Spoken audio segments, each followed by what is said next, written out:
नमस्कार, मैं हूं रविंद्र मोहन शर्मा। आप देख रहे हैं नारद न्यूज। आज चिकित्सा एवं स्वास्थ्य राज्य मंत्री भरतपुर के दौरे पर रहे डॉक्टर गर्ग ने कई गांवों में किसान संवाद कार्यक्रमों में शिरकत की और डॉक्टर गर्ग ने कृषि कानूनों के किसानों पर पड़ने वाले नकारात्मक असरों के बारे में किसानों को अवगत कराया। केंद्र सरकार द्वारा नए कृषि कानून के खिलाफ चल रहे आंदोलन के साथ साथ अब राज्य सरकार ने भी कृषि कानून की किसानों को खामियां बताना शुरू कर दिया है। राज्य के चिकित्सा एवं स्वास्थ्य राज्य मंत्री डॉक्टर सुभाष गर्ग ने आज भरतपुर विधानसभा क्षेत्र के कई गांवों का दौरा कर किसानों से संवाद किया और उन्हें नए कृषि कानून से होने वाले नुकसान से भी अवगत कराया। चिकित्सा राज्य मंत्री डॉक्टर सुभाष गर्ग ने भरतपुर के गांव मल्हा, बरसो, जाटौली व बहनेरा में किसानों से मुलाकात कर संवाद स्थापित किया। इस दौरान उन्होंने केंद्र सरकार के नई कृषि बिलों को काला कानून बताते हुए कहा कि सिर्फ पूंजीपतियों को लाभ पहुंचाने के उद्देश्य से ये कानून बनाए गए हैं। उन्होंने कहा कि कृषि कानून से किसान को गुलामी की ओर ले जाया जा रहा है। उन्होंने 1 महीने से अधिक समय से दिल्ली में चल रहे आंदोलन को समर्थन देते हुए कहा कि अब तक आंदोलन के दौरान लगभग 60 किसानों की मौत हो गई है, लेकिन केंद्र सरकार किसानों की पीड़ा को नहीं समझ रही है। इस मौके पर राष्ट्रीय लोकदल के जिलाध्यक्ष संतोष फौजदार सहित कई नेता भी मौजूद रहे।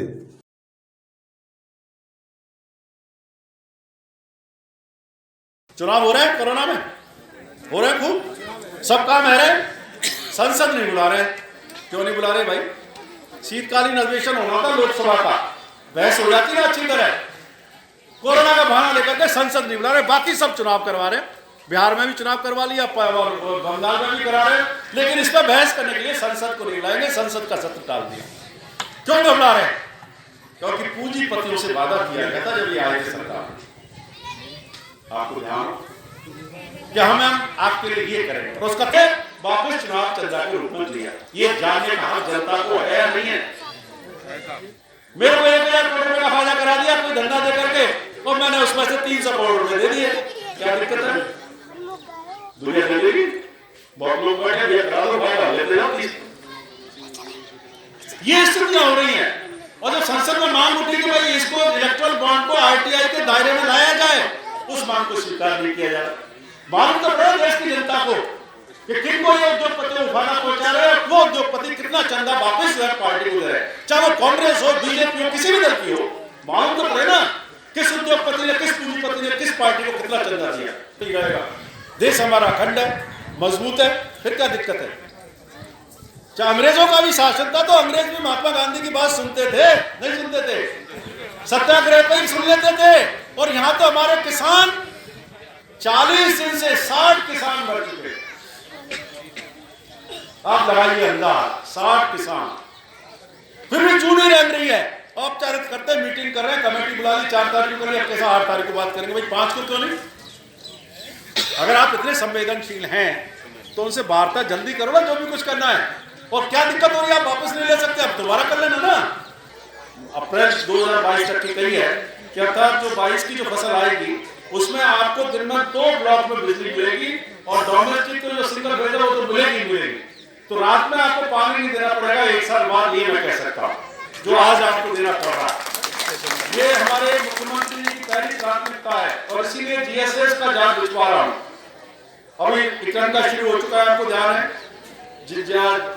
से कि यहाँ का तंत्र मजबूत हो जाए, आसपास की जो गांव है उनका तंत्र मजबूत हो जाए। जो अभी इन्होंने बात कही संतोषी ने कि भरतपुर फीडर से जुड़वा दो, लेकिन भरतपुर फीडर से जब जुड़ेगा वहाँ 132 केवी का लग जाए तो ये सारे जो आसपास के गांव भरतपुर फीडर से जुड़ जाएंगे।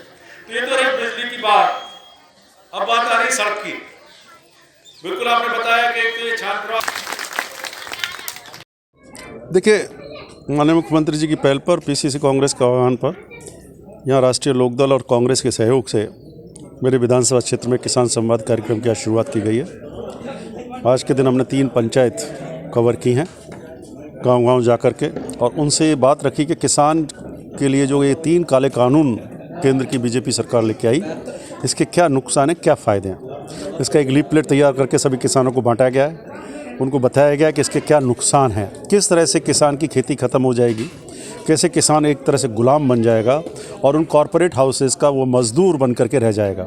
जिस तरह से कई किसान आध बटाई पर मजदूरी खेती देते हैं, उसी तरह की व्यवस्था हो जाएगी। और किस तरह से जमाखोरी के रूप में एक नए पूंजीपति डेवलप होंगे और किस तरह से इन्होंने कानून लाने से पहले अडानी को जो है लॉजिस्टिक सपोर्ट गोदाम बनवा दिए गए पूरे देश में। तो अब लगा लें कब से इनकी मंशा क्या रही होगी। इलेक्ट्रल बॉन्ड किस तरह से लेके आए, किस तरह से पूंजीपति मित्रों को किस तरह से फ़ायदा पॉलिसीज़ का मिले, किस तरह से निजीकरण चाहे वो रेलवे का हो धीरे धीरे फेजेस में शुरू कर दिया गया है।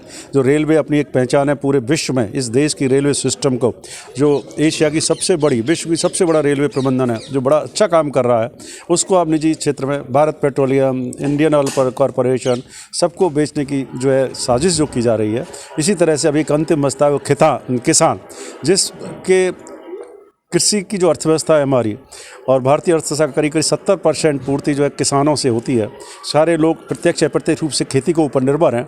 उस खेती को एक ऐसे गरीबी का सौदा करके एक व्यापारी के रूप में, वाणिज्य के रूप में इसको डेवलप किया जा रहा है और किस तरह से शातिर तरीके से इसको ट्रेड एंड कॉमर्स में ला करके, ना कि कृषि के विषय में ला करके कानून पास करवाए गए।